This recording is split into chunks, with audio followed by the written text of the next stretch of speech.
Jukes Karake. Tänään testataan CRCn Rust Seal. Ruosteen pysäyttäjä. Ja paikkanahan on tällainen vanhan pakettiauton ruosteinen lattia, mikä on teräsharjalla harjattu niin kuin irtoruoste pois ja sitten pyyhitty. Ja levittämiseen käy ihan tällainen normaali sivelli, millä pääsee kunnolla painamaan sen tavallaan tonne ruostekoloihin aineen. Ja tämähän on hyvä kaataa joko toiseen astiaan tai suoraan tässä tapauksessa tähän lattialle. Koska jos likaista pensseliä laittaa tonne kippoon, niin saattaa mukana mennä sinne näitä ruostehiukkasia ja alkaa nopeammin kuivamaan. Niin silloin aine on pitkäkäyttöisempi. Eli pystyy monta kohdetta samalla aineella tekemään. Ja tämähän on erittäin riittosaa. Yhdellä purkilla melkein jopa 7 neliötä. Niin katsotaan nyt, kaadetaan vähän tuohon.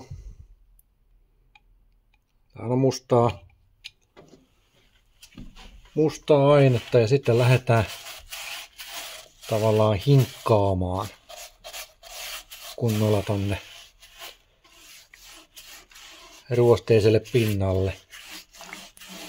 Ja sehän nimenomaan, mitä ruosteisempi pinta on, niin se paremmin se tarttuu. Eli jos on hieman maalattu pinta, missä ei ole ruostetta, niin se ei niin hyvin siihen tartu. Mutta tarkoituksena on, että aine katkaisee ruostumisen.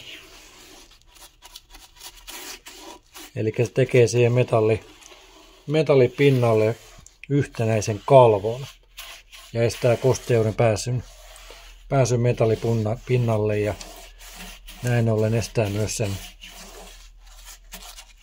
ruostumisen jatkumisen.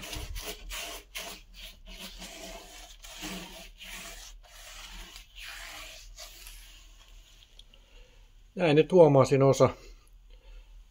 osa vedetty. Eli siinä kohtaa, missä on ruostetta, niin se on paremmin tarttunut siihen ruosteeseen.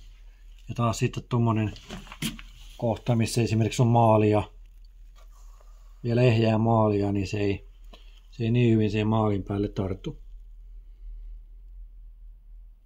Mutta tarkoitushan tässä on nimenomaan, että ruosteiset kohdat, mitkä nyt on nimenomaan ruosteessa, niin ei jatka enää ruostumista.